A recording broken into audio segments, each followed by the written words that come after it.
இந்த ஆடிக்கூழ் செய்யறதுக்கு நான் இதில் சிவப்பு பச்சை அரிசி எடுத்து இதில் வந்து 1.5 கப் எல்லாட்டிக்கு 250 கிராம் சிவப்பு பச்சை அரிசி எடுத்து 3 மணித்தியாலம் கழுவி போட்டு நனைய வச்சேன்னா நனைஞ்ச பிறகு வடிச்சிட்டு இந்த பேப்பர் டவல் போட்டு இதில் வந்து காய வச்சேன்னா நானா ஃபுல்லாக காயில் லைட்லியான ஈரத்தன்மை இருக்குது. இப்போ இது நாங்கள் வந்து அரைச்செடுப்போம்.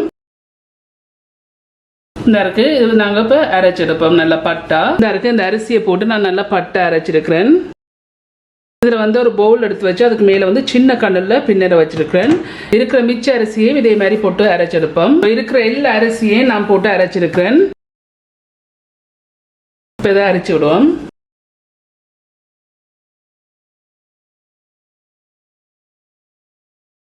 ஸோ அந்த இருக்கு நான் இதில் அரைச்சால இவ்வளோ கட்டை வந்திருக்கு. நான் இதை திருப்பி போட்டு அரைச்சி ஒரு கட்டையும் வராத அளவுக்கு இதை நான் அரைச்செடுக்க போகிறேன். ஸோ நம்ம அந்த கட்டையெல்லாம் போட்டு அரைச்சதில் வந்து இவ்வளோ கட்டை தான் மிஞ்சி இருக்குது. 1 டேபிள் ஸ்பூனும் கொஞ்சம் கூட இருக்குது. இது தேவையில்லை, இதை நீங்கள் டிஸ்கார்ட் பண்ணி விடுங்க. அதுக்கு நான் இதில் அரைச்சி வச்சிருக்க மாவுலேருந்து நான் சரியாக 1/2 கப் வந்து பிரம்பா எடுக்க போகிறேன். அமர்த்தி எடுக்க தேவையில்லை, லைட்லேயே போட்டுட்டு இப்படி கையால் தட்டி விடுங்க. இந்த அதில் நான் 1/2 கப் பிரம்பா எடுத்திருக்கிறேன். ஸோ இதில் நான் 1/2 கப் ப்ளஸ் 1/8 கப் எடுக்க போகிறேன் பிரம்பா.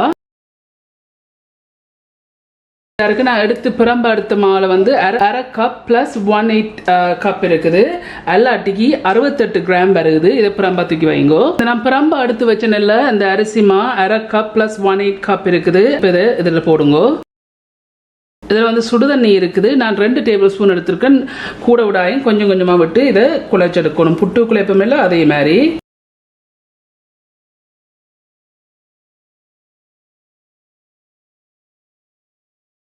இப்போ இதை நான் கையால் குழைச்செடுப்போம். கட்டி புட்டு மாதிரி இருக்கல அதே மாதிரி தான் இதை வந்து நாங்கள் உருட்டி எடுக்கணும்.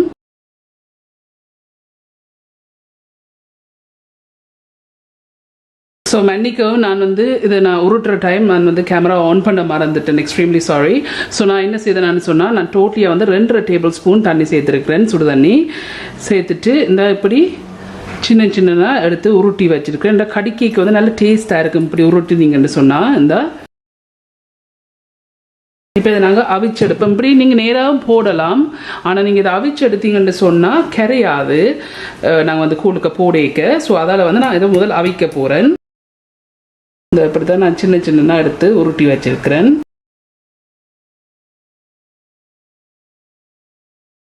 இந்த இருக்கு இப்படி இதில் நான் வச்சிருக்கேன். இப்போ இதை நாங்கள் அவிச்செடுப்போம். இந்த இருக்கு இதில் நான் சுடுதண்ணி வச்சு நல்லா கொதிச்சோன்னு இருக்கு. இப்போ இதை நாங்கள் வச்சுட்டு அவிச்செடுப்போம். இந்த இருக்கு இது நல்லா அவிஞ்சிட்டுது. இதில் வந்து நான் ஒரு பிரம்பான பவுல் எடுத்துருக்கேன். எடுத்து வச்சுக்கொண்டு இதில் இருக்கு நான் அரைச்சி வச்ச மா இருக்குல்ல, நான் பிரம்பா எடுத்தேன் 1/2 கப் ப்ளஸ் 1/8 கப் எடுத்தேன். எடுத்து இதில் மிச்சத்தை வந்து நான் நிறுத்தி பார்த்தேன்னா 210 கிராம் வருது அரிசிமா. இப்போ இதில் போடுங்க. இதில் வந்து உளுத்தம்மா இருக்குது, வறுத்த உளுத்தம்மா இருக்குது 70 கிராம் வறுத்த உளுத்தம்மா. இதையும் இதில் போடுங்க. இதில் வந்து 1/4 டீஸ்பூன் உப்பு. இந்த உப்பு வந்து இனிப்பை காட்டுறதுக்கு. இதில் வந்து வறுத்த சீரக பவுடர் இருக்குது 1 டீஸ்பூன். இதையும் இதில் போடுங்க. இதில் வந்து வறுத்த மிளகு பவுடர் இருக்குது 1 டீஸ்பூன். இதையும் இதில் சேருங்க. போட்டுட்டு இந்த ட்ரை இன்க்ரீடியன்ஸை முதல் மிக்ஸ் பண்ணி விடுவோம். இந்த இருக்கு இப்படி இதை மிக்ஸ் பண்ண பிறகு இதில் வந்து கித்தூல் பனங்கட்டி இருக்குது. நான் 220 கிராம் கித்தூல் பனங்கட்டி எடுத்து இப்படி வட்டி வச்சிருக்கிறேன். இதையும் இதில் போடுங்க. இதில் வந்து நான் ஒரு பெரிய தேங்காய் எடுத்து திருவின தேங்காயில் வந்து நான் 1ஆம் பால் 2ஆம் பால் 3ஆம் பால் எடுத்து புழிஞ்சு வச்சிருக்கிறேன். சரியா வந்து 4.5 கப் எல்லாட்டிக்கு 1 லிட்டர் பிளஸ் 100 மில்லி லிட்டர் வருது. இப்போ இதை இதில் விடுங்க.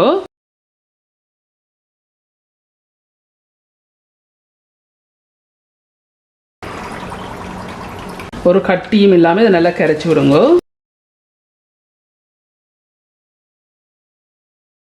இந்த மா எல்லாம் நல்லா கரைஞ்சிட்டுது. இந்த கித்தூல் பனங்கட்டி வந்து பெருசாக இருந்தால் பிரச்சனை இல்லை. நாங்கள் ஹீட் பண்ணிக்க தண்டை பாட்டில் கரையும். இப்போ இதை நாங்கள் காய்ச்சி எடுப்போம். இந்த சட்டியில் வந்து 1 லிட்டர் தண்ணி விட்டு நல்லா கொதிச்சு கொண்டிருக்கு. இப்படி கொதிச்சு கொண்டிருக்கேக்க இதில் வந்து பயறு இருக்குது. வறுத்த பயறு 50 கிராம் இருக்குது. இப்போ இந்த பயரை இதில் போட்டு அவிய விடுவோம். இதை நாங்கள் ஒரு 50% இந்த பயரை வந்து அவிய விடுவோம். இப்போ ஒரு 10 நிமிஷம் இதில் எந்த அவிஞ்சோன்னு இருக்குது. ஒரு 50% தான் அவிஞ்சிருக்குது. 50% அவிஞ்ச அப்புறம் நான் ஹீட்டை கொண்டு வந்து மீடியம் ஹீட்டில் வச்சிருக்கேன். வச்சுக்கொண்டு இந்த இருக்கு இதில் நான் கரைச்சி வச்சிருக்கேன். இந்த மாவு இதில் விடுங்கோ.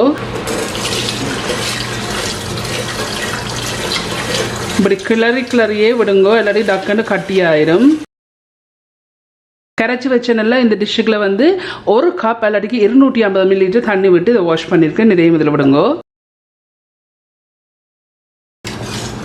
கை விடாமல் இதை கிண்டி எடுங்கோ. ஹீட்டை கூட்டி வச்சிடாதீங்க. இந்த விஸ்கால இப்படி கொஞ்சம் நேரம் கிண்டினீங்கன்னா நல்ல மேனுன்னு சொன்னால் கட்டி ஆகாது. இப்போ ஒரு 6 நிமிஷமாக கை விடாமல் இதை கிண்டி கொண்டிருக்கிறேன். இந்த திக்காக வருது. என்ன திக்காக வரணும். ஹீட்டை கூட்டி வச்சிடாதீங்கன்னு சொன்னால் இந்த நல்லா அவியணும்.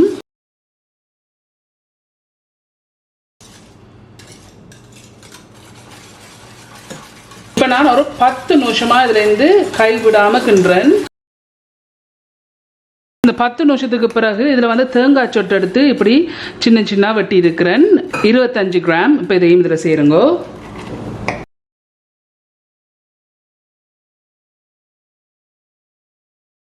ஆடி கூழ் வந்து கொஞ்சம் தண்ணியாக இருக்கிறது. ஸோ அதுக்கு நான் இன்னும் கொஞ்சம் தண்ணி சேர்க்க போகிறேன். இதில் இன்னும் ஒரு கப் இல்லாட்டிக்கு 250 ml தண்ணி சேர்க்குறேன்.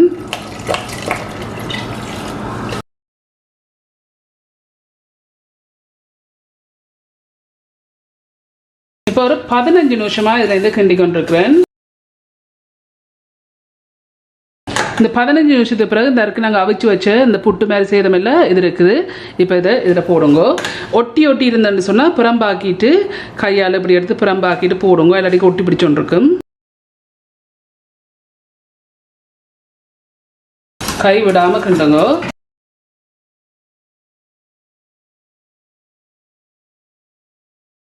இப்போ ஒரு 25 நிமிஷமாக அதில் இருந்து கிண்டி கொண்டிருக்கிறேன்.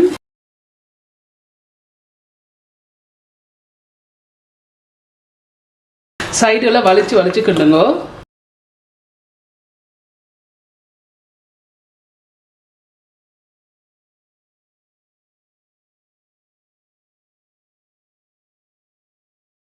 சரியா வந்து நான் ஒரு 30 நிமிஷம் இதை கிண்டி இருக்கிறேன். இந்த 30 நிமிஷத்துக்கு பிறகு நான் அடுப்பை வந்து ஆஃப் பண்ணிட்டேன். ஸோ இதாக இருக்குது. இந்த ஆடி கூழ் வந்து செய்து முடிஞ்சது. இதை விட உங்களுக்கு தண்ணியாக வேணுமென்று சொன்னால் நீங்கள் தேங்காய் பாலை வந்து இன்னும் கொஞ்சம் கூட விடுங்க.